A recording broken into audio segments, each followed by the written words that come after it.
All right, let's go into story number 5, reported by The Independent. So the band KISS recently played a gig in Vienna, Austria.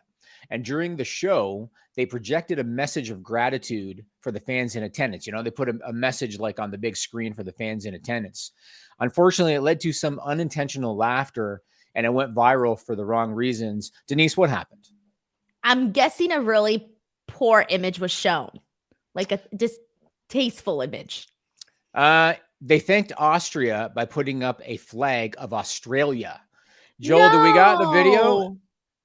This is from YouTube, from the channel Gratis Portalin, and there it is right there. KISS loves you, Vienna, with the Australian flag. Some people were laughing. Others called it a Spinal Tap moment. Denise, you know what Spinal Tap is? No. Okay, yeah, you're a little bit too young for that, I think. We don't need to get into it. But some people thought it was a Spinal Tap moment. It's a movie. You can look it up, Denise. Okay. At last word, KISS had yet to address the snafu, and they probably won't because, like, why the hell would you, right? Yeah, so I would not want that out there because it's not like it was their fault. It was like whoever did the graphic. Exactly.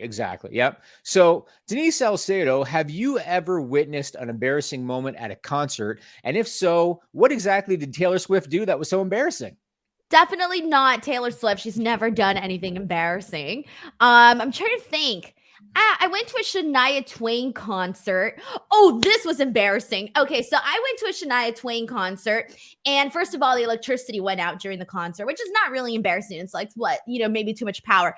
But there was a little girl in the audience, and I think Shania asked her, like, what's her favorite song? Or like, she put her little cowboy hat on her, and then she asked her, like, what her favorite song was of hers. And the little girl didn't know because the little girl wasn't a fan. She was just there. So that was a little bit embarrassing because then everybody was like, oh, like she gave all this attention to this little girl for this little girl not even to be able to name a song, So that was a little bit embarrassing. I felt a little awkward for Shania that day. Have you heard the story about Ed O'Neill at the airport lounge? No. Do you know who Ed O'Neill is? No. So Ed O'Neill was Bundy, Ed Bundy from Married with Children. Oh, yeah. Okay, yeah, I know him. Yeah. Yeah, but he's also in Modern Family, right? Yeah. Oh, yeah, I do know him. I love him. Yeah, Ed O'Neill. Modern Family, and Ed O'Neill's awesome. He's awesome. Yeah. He did some jiu-jitsu with CM Punk. Did you know that? Yeah. So Ed O'Neill's in the airport lounge, and I gotta love Ed O'Neill. And a girl comes up and asks for a selfie. And Ed O'Neill doesn't really give a shit. Yeah, sure. I just leave me alone. So he takes a selfie with this girl. That girl was Britney Spears. Shut up. Ed O'Neill had no freaking idea. He had no freaking idea. When was this? Oh, she was very famous by the time that happened. She was very famous. And he didn't know her? Well, I mean, maybe in a way it's I don't know. It's hard to say because Britney Spears is like worldwide and everybody knows her. But he didn't know or care. Depends maybe at the time. What's that? Maybe it depends at the time of like how famous she was when she went for him for a photo. Because I'm sure now he would know who Britney Spears is, right? Well, he would know her now because the selfie's gone viral. That's probably how he would know her now. And as a matter of fact, there is a similar story about Ed O'Neill with Taylor Swift.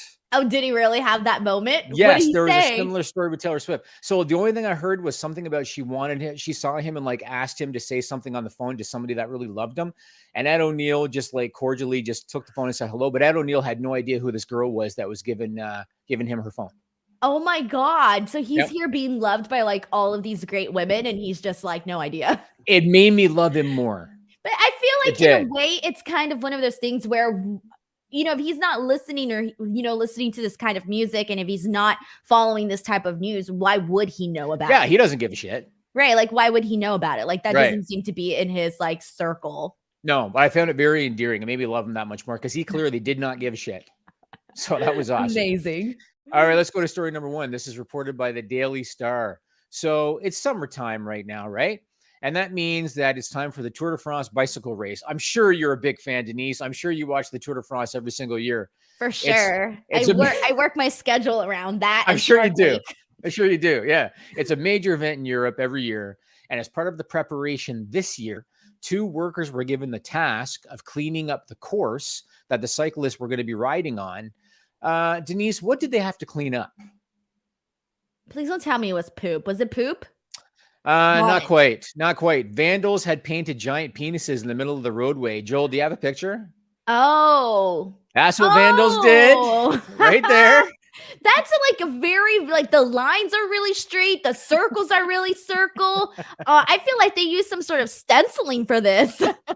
So you're really appreciative of the dick painting. Because I've seen a lot of dick art around Los Angeles, and usually it's all like really like funky. Like they give them a lot of personality, right? Uh-huh. This one is like a very, very like crisp lines, very circles. Like I'm kind of appreciating their just the way they executed it. Amazing. Denise, the penis art critic. I love it. Yes. Well, this was the interesting side note about this one. So I don't know if it was a time constraint thing or what it was. These workers could not actually remove the paint. They couldn't do that. And so they were equipped with paint of their own and with a road maps, because I guess they knew where all the different dicks were on the road. And So there was because more than one? yeah, there was more than one. And because the event was televised, they couldn't have this imagery on screen. But for some reason, rather than have them remove the paint, they were told to paint over the giant penises and turn them into different things like butterflies and owls and stuff. We have one of the after photos, Joel. Do you have the after photo? There you go. What? Yeah, I guess that's an owl. Is that an owl? That kind of looks like a rocket ship with a bicycle with a bug in it. Like three things in one. I see a bicycle, a rocket ship, and like a really ugly bug.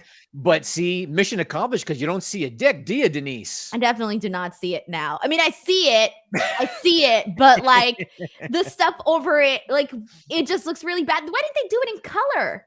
They could have at least done it in color, right? Maybe they don't want to distract the cyclists. I don't know. Why couldn't they just paint it cement color?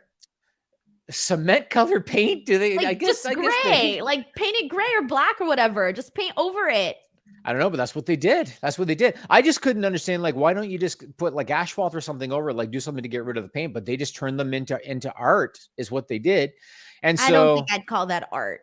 No, you liked it better before they drew over it, right? Because Yeah, you were really appreciative. You're appreciative of like the painted on dick. I feel because they're from the looks of that picture, they were spaced out. So here's my thing. Like, I get it, it's for television. But with that being said, during the portions where the bicyclists went over the penises, they could have just zoomed in and done a close-up shot of the bicyclist, whatever.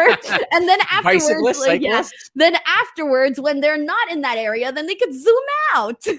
Well, that's true, but they do have hard cams in certain positions, like over the road, because then they want to get all the bikers kind of going by. But once all the bikers are on top of it, you wouldn't be able to notice it. Well, no, you're right. But then they would have had to like completely avoid that one shot, like the zoomed out shot. They'd have to avoid it. They could get a crowd shot. I don't think there's any crowd in that particular. Like, if you've ever watched the Tour de France is literally in the middle of nowhere in France, so they don't have crowds till they get into the city. I feel like they could have worked around it without having to do that ugly drawing over it.